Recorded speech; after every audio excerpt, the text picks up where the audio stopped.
Hello everyone, today you have joined the CREATIVELK YouTube channel.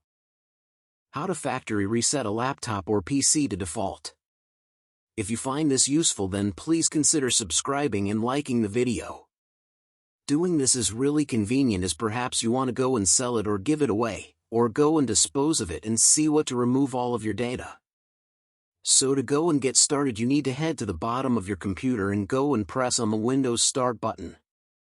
Now we need to go and open up your settings by clicking there.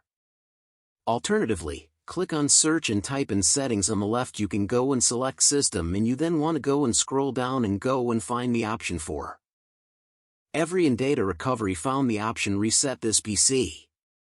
If you're struggling, you can go and use the Find the Setting option and type in Reset. What we can then do is press Reset PC. Choose if you want to keep your files or remove everything. In this case, I want to remove everything, choosing what's going to reinstall Windows. I'll do a local reinstall. You can then go and see the current settings, and you can press Next. You can go and see what resetting is going to go and do here, and the note is it's going to take a while and your PC will restart. If you're sure, you can press Reset.